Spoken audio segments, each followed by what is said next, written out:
దానికి ప్రథమ పౌరుడు బాధ్యత కలిగిన పదవిలో ఉన్న ఆయన తీరు వివాదాస్పదంగా మారింది. తన నోటి దురుసుతో పలుమార్లు వార్తలోకెక్కే ఆ నేత తాజాగా హైకోర్టు చేత అక్షింతలు కూడా వేయించుకున్నారు. తన పదవికి ఉన్న గౌరవం మర్యాదలను కూడా పోగొట్టుకునే పరిస్థితిని తెచ్చుకున్నారు. ఇంతకీ ఆయన ఏం చేశారు? ABN spotlight.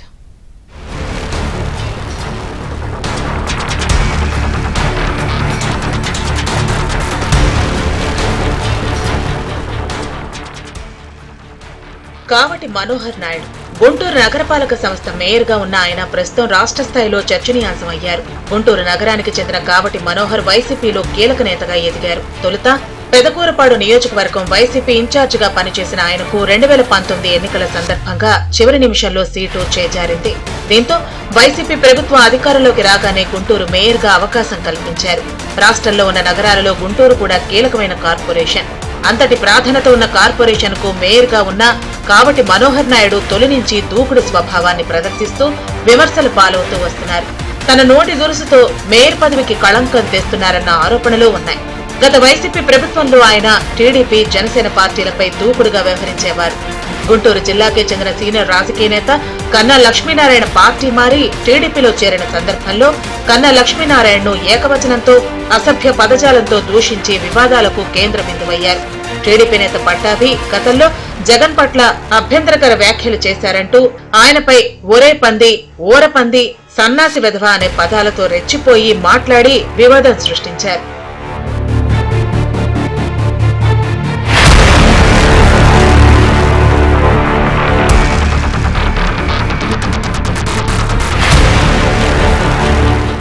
ప్రస్తుత సీఎం నిన్నటి ప్రతిపక్ష నేత చంద్రబాబు నాయుడు అరెస్టు సమయంలో కూడా ఆయన ప్రవర్తన వివాదాస్పదంగా మారింది. చంద్రబాబు అరెస్టుకు నిరసనగా టీడీపీ, జనసేన గుంటూరు బంద్ నిర్వహిస్తుంటే ఆ రోజున అరండల్పేట్ పోలీస్ స్టేషన్ కు వెళ్లిన కావటి మనోహర్ ఒక కానిస్టేబుల్ దగ్గర లాఠీ లాక్కుని నిరసనకారులను తరిమికొట్టే ప్రయత్నం చేశారు. చంద్రబాబు, పవన్ కళ్యాణ్ ను బూతులు తిట్టి తన నైజాన్ని నిరూపించుకున్నారు. పవన్ కళ్యాణ్ పై మనోహర్ చేసిన వ్యాఖ్యలకు అప్పుడే జనసేన వీర మహిళలు ఆయన ఇంటిని ముట్టడించి షాక్ ఇచ్చారు. వైసీపీలో ఉన్న నోటి దూల నేతల్లో ఆయన ముందు వరుసకు చేరారని అప్పట్లో జనం చెప్పుకునేవారు.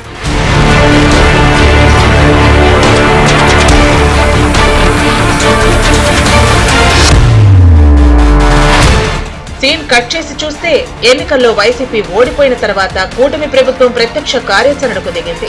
సోషల్ మీడియాలో అసభ్యకర పోస్టులు పెట్టే వారిపై చర్యలు తీసుకుంటూ పలువురిని అరెస్టు చేసింది.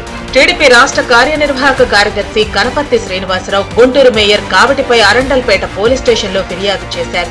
చంద్రబాబు, పవన్ పట్ల చేసిన వ్యాఖ్యలకు గాను అరండల్పేట పోలీసులు కేసు నమోదు చేశారు. ఆ పశువుల సంతకం వారసులే ఇక్కడ అంబటి రాంబాబు, మేయర్ మనోహర్ నాయుడు అని ఈ సందర్భంగా తెలియజేస్తా ఉన్నా.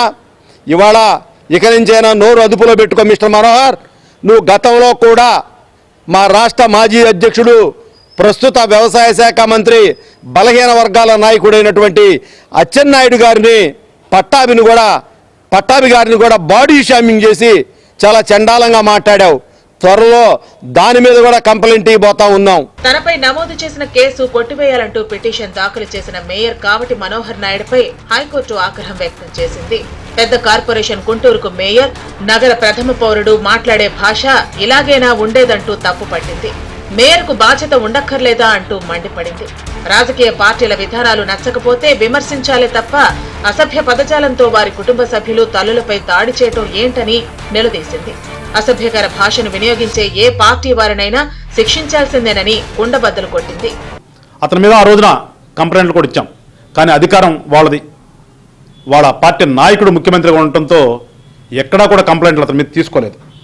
ఈ రోజున తెలుగుదేశం పార్టీ వాళ్ళు ఇచ్చినటువంటి కంప్లైంట్ మీద కేసు రిజిస్టర్ చేస్తే దాన్ని కొట్టేండి అని హైకోర్టు పోతే హైకోర్టు ఏ రకంగా శివాట్లు పెట్టిందో నిన్నటి నుంచి కూడా చూస్తూ ఉన్నాం.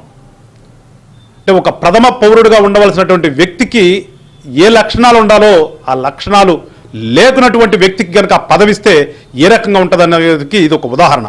ఇప్పటికైనా రాజకీయ నాయకులందరికీ ఒకటే కోరుతున్నాను, ఒక అత్యుత్తమైనటువంటి పదవిలో మనం ఉన్నప్పుడు మన ప్రవర్తన కానీ, మన భాష కానీ నలుగురు మెచ్చేలా ఉండాలి తప్పితే ఈవెన్ కోర్టు పైన కోర్టు కూడా అక్షంతలు వేయించుకునే విధంగా ఉంటే నిజంగా ఇవాళ సరైన వ్యక్తి అయితే కోర్టు కూడా ఆ రకంగా కామెంట్ చేసిన తర్వాత ఆ పదవికి రాజీనామా చేసి ఇంటికి వెళ్ళిపోతాడు. ఓవైపు వైసీపీ నేతగా ప్రత్యర్థి పార్టీలపై దూకుడుగా ఉండటమే కాకుండా మేయర్ గా కూడా కావటి మనోహర్ నాయుడు పెద్ద ఎత్తున అవినీతికి పాల్పడ్డాడని టీడీపీ ఆరోపిస్తోంది.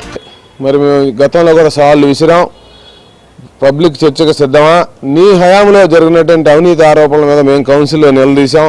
ఏదైతే పందుల కాలనీలో జరిగినటువంటి టీడీఆర్ బండ్ల కుంభకోణంలో కానీ, లేదైతే మన అపార్ట్మెంట్స్ ఇప్పుడు మా నాయకుడు దూలిపాల నరేంద్ర, మా పార్టీ నాయకుడు దూలిపాల నరేంద్ర గారు లేవనెత్తినటువంటి గ్రీన్ గ్రేస్ అపార్ట్మెంట్ విషయాల్లో కానీ, ఏదైనా ఇంకా చాలా అవినీతి ఆరోపణలు ఉన్నాయి నీ మీద, నగరపాలక సంస్థలో జరిగినటువంటి అనాథరైజ్డ్ కన్స్ట్రక్షన్స్ విషయాల్లో కానీ, మేము అన్నిటి మీద మేము బహిరంగ చర్చకు సిద్ధాండి. అది డెవలప్మెంట్ విషయంలోనా లేదా దీనిలో అయినా సరే, మేము మా హయాంలో జరిగిన డెవలప్మెంట్ మీద దీని మీద అయినా సరే మేము చాలాసార్లు అడిగాం. నువ్వు దాని మీద ఈనాటికి కూడా ఒక సమాధానం చెప్పలేదు. ఏదేమైనా మనోహర్ నాయుడు అరాచకాలపై చర్యలు తీసుకునే సమయం ఆసన్నమైందని కూటమి ప్రభుత్వం డిసైడ్ అయినట్లేనని చెబుతున్నారు.